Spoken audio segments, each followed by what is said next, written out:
बिस्मिल्लाहिर्रहमानिर्रहीम। अस्सलामुअलैकुम। अल्लाह के रसूल पाक सल्लल्लाहु अलैहि वसल्लम ने इस्लाम की खातिर भूख बर्दाश्त की, सख्तियाँ पर बर्दाश्त की, लेकिन नबी पाक सल्लल्लाहु अलैहि वसल्लम ने अपनी उम्मत के लिए बहुत सारी दुआएं की। अब मेरी बात सुनिए, आप लोग ज़रा गौर से सुनिएगा कि इंसान जो है तब तक मुकम्मल जो मोमिन नहीं हो जाता जब तक वो अपनी प्यारी चीज़ या अपनी ख्वाहिशात अल्लाह की राह में कुर्बान ना कर दे। अब जो लोग न्यू आ रहे हैं मेरे चैनल को सब्सक्राइब करें और इस वीडियो को जो है लाइक लाजमी कीजिएगा और मेरी वीडियो को जो है ज़रूर देखिएगा। मैं हजूर पाक सल्लल्लाहु अलैहि वसल्लम की भूख का वाक़या आप लोगों को बताऊंगी कि नबी पाक सल्लल्लाहु अलैहि वसल्लम ने कैसे भूख बर्दाश्त की। और हम लोग तो बने बनाए पे बैठे हैं, कितने लोगों ने दीन के लिए अपनी जानें कुर्बान की, शहीद हुए। हम तो बहुत खुश नसीब हैं कि हमें तो बना बनाया सब कुछ मिल गया। सबसे बड़ी खुश नसीबी पहली ये है कि हमें मुसलमान बनाया, उम्मत रसूल बनाया, रसूल का उम्मत बनाया और फिर हमें पाकिस्तान में पैदा किया, मुसलमान मुल्क में पैदा किया, इस्लामिक मुल्क में पैदा किया, इस्लामिक घर में पैदा किया। तो अल्लाह ताला ने हम पर ये इतना एहसान किया है जिसका हम कभी एहसान हम तो किसी चीज़ का नहीं उतार सकते, क्योंकि जो हमारी सांसें चल रही हैं ये सबसे बड़ा एहसान है। अगर अल्लाह ताला हमें किसी काफिर के घर पैदा कर देता तो हम क्या करते। ये तो अल्लाह ने हम पे एहसान किया कि उसने हमें चुना है और हमें मुसलमान पैदा किया और मुसलमान घराने में पैदा किया और हजूर का उम्मती बनाया। ये सबसे बड़ी खुश नसीबी की बात है। अब हजूर पाक सल्लल्लाहु अलैहि वसल्लम का भूख बर्दाश्त करना, हज़रत नुमान बिन बशीर रज़ी तआला अन्हु फरमाते हैं कि क्या ये बात नहीं है कि तुम जितना चाहते हो खाते हो पीते हो। अब आप मुझे बताएं, आप लोग जितना चाहते हैं पेट भर के खाते हैं, अपनी जब तक आपका पेट नहीं भरता आप तब तक खाते हैं, अपनी मर्जी के मुताबिक खाते हो। मैं लेकिन वो हज़रत नुमान बिन बशीर रज़ी तआला अन्हु फरमाते हैं कि मैंने तुम्हारे नबी को इस हाल में देखा है कि इनको रद्दी और ख़राब खजूर इतनी भी नहीं मिलती थे कि जिससे वो अपना पेट भर लें। अब्बास में ये हजूर की भूख का आलम है कि उनको इतनी भी खजूर नहीं मिलती, जिससे ख़राब खजूर इतनी भी नहीं मिलती थी कि जिससे वो अपना पेट भर सकें। इमाम मुस्लिम रहमतुल्लाह ने हज़रत नुमान रज़ी तआला अन्हु से रिवायत की है कि हज़रत उमर रज़ी तआला अन्हु ने लोगों को इनके ज़माने में जो दुनियावी फतवात मिले और इनका तज़किरा फरमाया कि मैं हजूर को इस हाल में देखा है कि आप सारा दिन भूख बेचैनी में गुजार जाते थे और आपको इतनी भी खजूर नहीं मिलती, यानी इतनी सी भी खजूर नहीं मिलती थी जिससे आप अपना पेट भर ले। आप और मैं आज हम जो है खाने के मज़े उड़ाते हैं, लजीज लजीज खाने खाते हैं, लेकिन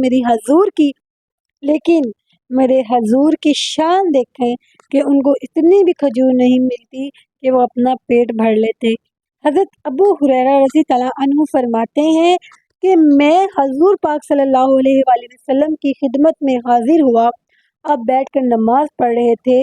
मैंने अर्ज़ किया, या रसूलल्लाह सल्लल्लाहु अलैहि वसल्लम, मैं देख रहा हूँ कि आप बैठकर नमाज पढ़ रहे हैं, आपको क्या हुआ है? क्योंकि अफ़ज़ल ये है कि नमाज खड़े होकर पढ़ी जाए और आप हमेशा अफ़ज़ल पर अमल करते हैं। आपने फरमाया भूख की वजह से। ये सुनकर रो पड़े। आपने फरमाया, ए अबू हुरैरा मत रो। क्यों? जो आदमी दुनिया में सवाब की नीयत से भूख को बर्दाश्त करेगा, क़यामत के दिन इसके साथ हिसाब में सख्ती नहीं की जाएगी।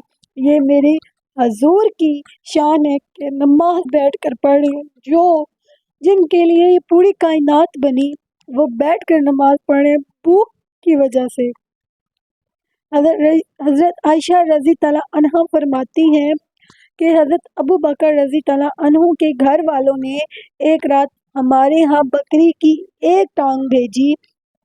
मैंने इसकी टांग को पकड़ा और हजूर पाक सल्लल्लाहु अलैहि वसल्लम ने इसके टुकड़े किए। या हज़रत आयशा रज़ी तआला अन्हा ने फरमाया कि हजूर पाक सल्लल्लाहु अलैहि वसल्लम ने पकड़ा और मैंने टुकड़े किए।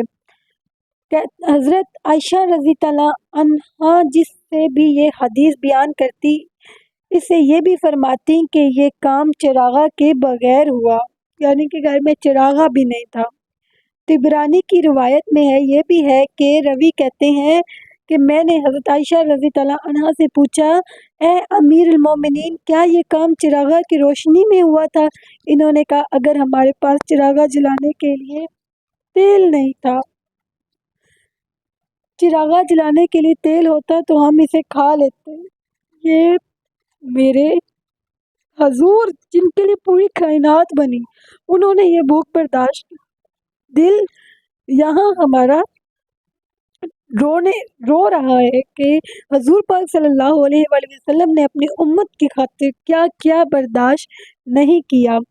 حضرت ابو ہریرہ رضی اللہ عنہ سے روایت کیا ہے کہ حضور پاک صلی اللہ علیہ وآلہ وسلم کے گھر والوں پر کئی چاند ایسے گزرتے تھے کہ نہ کسی گھر میں چراغا جلایا جاتا اور نہ آگ۔ اگر انہیں تیل مل جاتا تو اسے اپنے جسم پر لگا لیتے، اگر چربی مل جاتی تو اسے کھا لیتے۔ یقین جانے جب یہ میں نے واقعہ پڑھا، میرا دل خون کے آنسو رویا کہ حضرت ابو ہریرہ رضی اللہ عنہ فرماتے ہیں کہ حضور پاک صلی اللہ علیہ وآلہ وسلم کے گھر والوں پر ایک چاند گزر جاتا، پھر دوسرا چاند گزر جاتا، اور حضور پاک صلی اللہ علیہ وآلہ وسلم کسی کے گھر میں بھی کچھ آگ نہ جلائی جاتی، نہ روٹی کے لیے اور نہ سالن کے لیے۔ لوگوں نے پوچھا، اے ابو ہریرہ، پھر وہ کس چیز سے گزارا کیا کرتے تھے؟ فرمایا، وہ کالی چیزوں یعنی کھجور اور پانی پر۔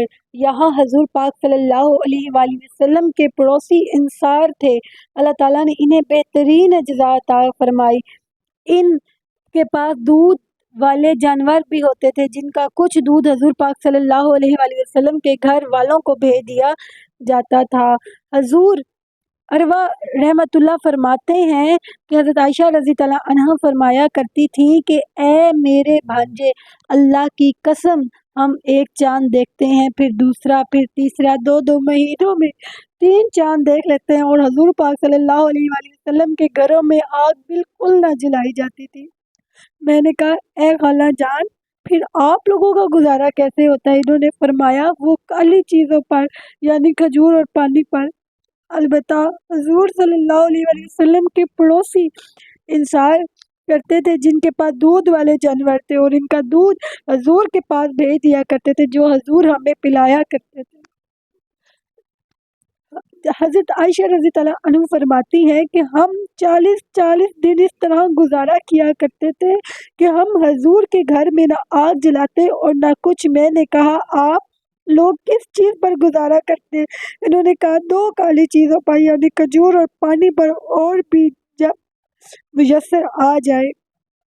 میری بات سنیں، آج ہم کتنے کھانے کھاتے ہیں اور ہمارے پاس ایک ٹائم کا اگر نہیں تھوڑا سا تنگ ہو جاتا تو ہم اللہ سے شکوے کرنے لگ جاتے ہیں۔ میرے حضور نے بہت بھوک برداشت کی ہے، بہت، اور حضور نے کیسے اپنے، یہ بیوی حضرت عائشہ ہے جو منہ سے شکوہ نہیں کیا، اور آج کل کی بیویاں ذرا میاں غریب ہوتا تو مائکے جانے کی دھمکیاں دیتی ہیں، بچوں کو چھوڑنے کی دھمکیاں دیتی ہیں، لیکن یہ قربان جاؤں میں امی عائشہ پر جنہوں نے حضور پاک صلی اللہ علیہ وآلہ وسلم کے ساتھ بھوک برداشت کی، اور حضور پاک صلی اللہ علیہ وسلم جو پوری کائنات جن کی خاطر بنی، اور ان کے گھر 40 دن چولہا ہی نہیں جلتا تھا، کھجور اور پانی پر گزارا کیا کرتے تھے، اور بیٹھ کر نماز پڑھا کرتے تھے کہ وہ اتنی ہمت نہیں ہوتی تھی کہ کھڑے ہو کر نماز پڑھ لیں۔ یہ میرے حضور کی شان ہے، یہ میرے پیارے نبی پاک صلی اللہ علیہ وآلہ وسلم کی شان ہے۔ میں قربان جاؤں ان پر، میری اولاد قربان جائے، میرے ماں باپ ان پر قربان ہو، میں خود ان پر قربان ہوں، میں صدقے جاؤں آقا پر جنہوں نے ہماری خاطر اتنا کچھ برداشت کیا کہ، اور کوئی شکوہ نہیں، کوئی کچھ نہیں، چاہتے تو جنت سے سلوہ اتر کے آ جاتا، لیکن نہیں، امت کو بتایا کہ اے امت دیکھو دیکھو، اے امت کہ تمہارے لیے، تمہاری اپنی امت کے لیے سب کچھ برداشت کیا، اور تاکہ دین کو عام کر سکے۔ یہ حضور کی شان ہے، میں صدقے جاؤں، میں قربان جاؤں الصلاۃ والسلام علیکہ یا رسول اللہ۔